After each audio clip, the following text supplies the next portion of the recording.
Hello and welcome back for another Torah Tuesday.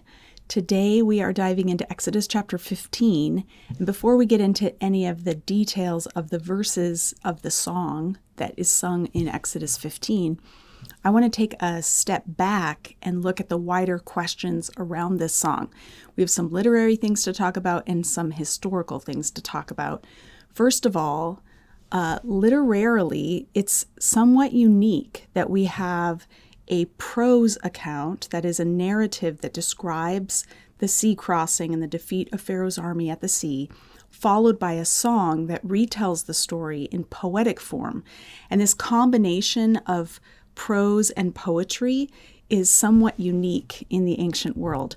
We'll look at one historical exception, but aside from that exception, this is rather unknown to have the two combined together.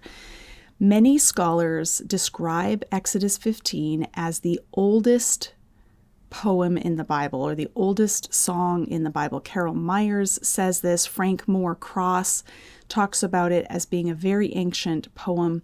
A recent book on intermediate biblical Hebrew describes this as the oldest poetry in the Bible, dating back to the time of the Exodus. So it seems to many scholars that what we're reading in Exodus 15 is ancient, that it's not the fruit of some later reflection on the Exodus experience, but that it comes from the actual time of the Exodus.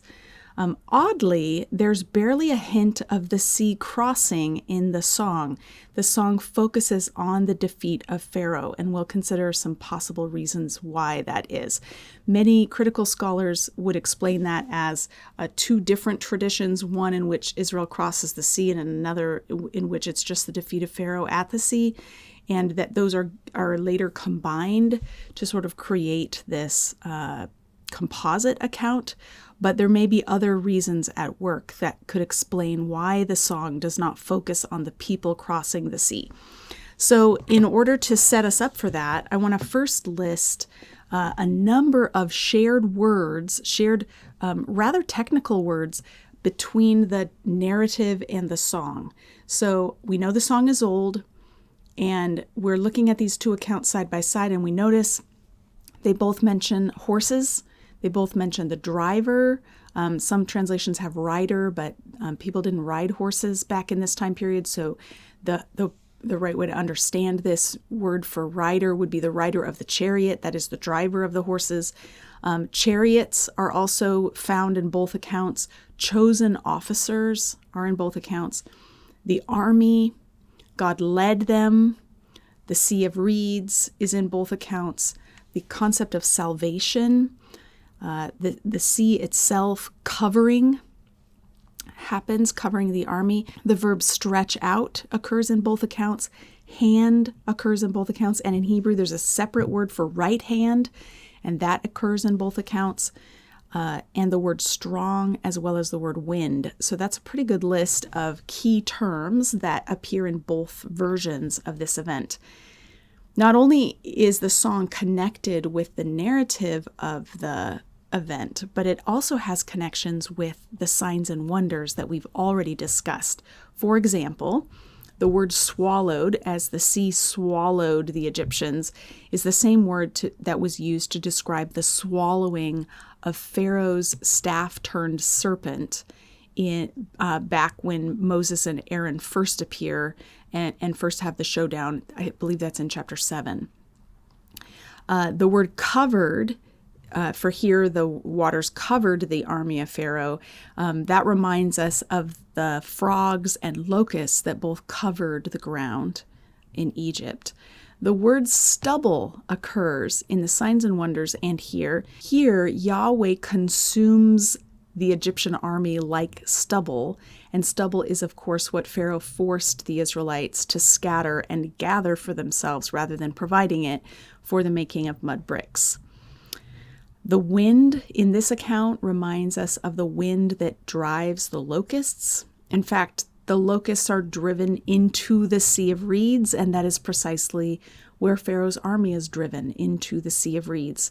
And the talk about redemption in the song, God redeeming his people, is fulfilling the promise that was given originally in the signs and wonders narratives that God will redeem his people by bringing them out of Egypt. So this is the fulfillment of that promise.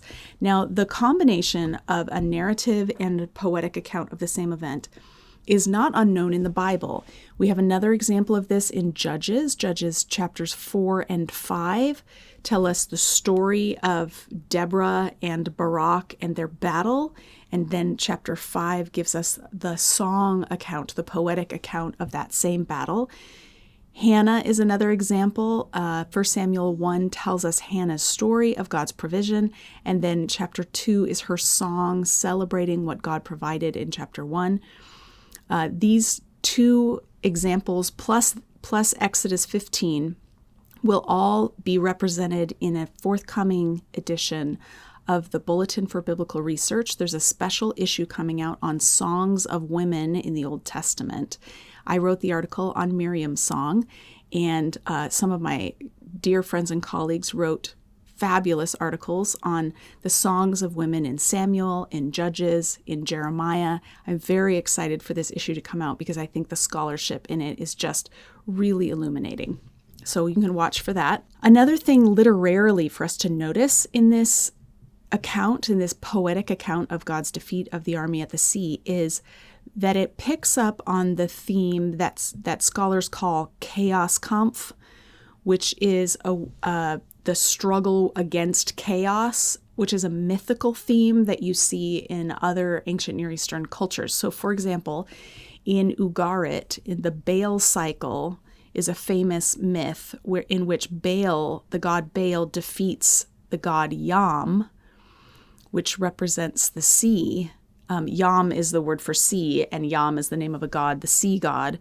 And so Baal defeats Yam and then ascends a mountain to be enthroned. So that's the Baal cycle. The Enuma Elish, which is a Mesopotamian text, depicts Marduk, one of the gods, defeating Tiamat, the goddess of the sea, who's pictured as a sea monster. And so in both of these texts, and probably other examples could be given, the sea becomes the arena in which a god must prove their superiority. It's kind of like if you want to demonstrate your supremacy in the field of musical theater, then you act on Broadway. That's the place to prove what you've got. Like if you can make it to Broadway, you are the best that there is. If you want to prove yourself as a football player, you win a Super Bowl. If you want to prove yourself as a figure skating champion, then you go to the Olympics and win a gold medal. So there's a particular arena that is the right place to prove your superiority. And for divine warfare in the ancient Near East, it's the sea that is that arena. To quote one scholar, the sea was the place for a deity to defeat the chaos monster, usually a serpent or dragon, and take home the prize. And we actually have later poetic accounts from Psalms and other places in the prophets that refer back to the Exodus as God defeating the sea monster, that they reconceive it in these mythical terms. So all of this to say that the nations understood the cosmic significance of God's defeat of Pharaoh and his army at the sea. And so it's no wonder that when we get to Joshua chapter 2, Rahab, speaking on behalf of the Canaanites, is saying, we've heard what you did, what Yahweh did for you, and we're trembling in fear because the reports that came out of Egypt indicate that Yahweh has defeated Pharaoh's gods, and is in fact the supreme God, and his people are marching towards her and her people, which has everyone nervous. So this first glimpse of Exodus 15 is just setting up things literarily, the connections between the prose and poetic accounts of God's defeat of Pharaoh at the sea, the connections with the signs and wonders, and the connections with other literature from the ancient Near East. In our next video, next week, we're going to look at an example that has so many striking similarities to this one from Egyptian literature and Egyptian history. So until then, have a great week.